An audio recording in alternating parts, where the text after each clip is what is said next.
Matapos ang 7 years na pagsasama, Loisa Andalio nakipaghiwalay na kay Ronnie Alonte. May panibagong hiwalayan issue na naman ang pinag-uusapan ngayon sa social media. Ito ay walang iba kundi ang napapabalitang hiwalayan nina Loisa Andalio at Ronnie Alonte matapos ang 7 years nilang pagsasama. Napapanood ngayon ang real-life celebrity couple na sina Loisa Andalio at Ronnie Alonte sa hit kapamilya teleserye na Pira-Pirasong Paraiso na malapit na ring magtapos. Puri naman ng mga manonood at ng mga fans ang kanilang pag-arte dahil makikita umano kung paano silang nag-grow sa nasabing programa.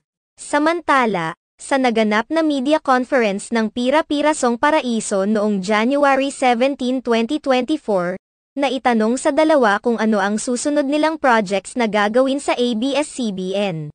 Agad naman itong sinagot ni Loisa Andalio na sa ngayon nais niyang magkaroon sila ng kanya-kanyang projects ni Ronnie Alonte upang makapag-grow sila ng hindi magkasama. Gusto umano ni Loisa na mag-grow si Ronnie Alonte as an actor, at mag-grow siya as an actress nang hindi sila love team.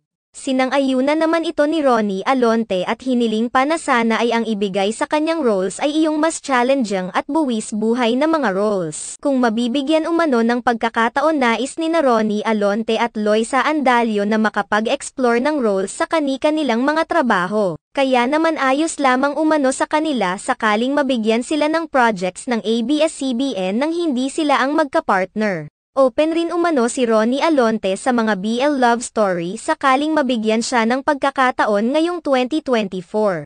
Hiling naman nila para sa taong 2024 ay sana mabigyan sila ng maraming projects kahit hindi umano silang dalawa ang magka-love team.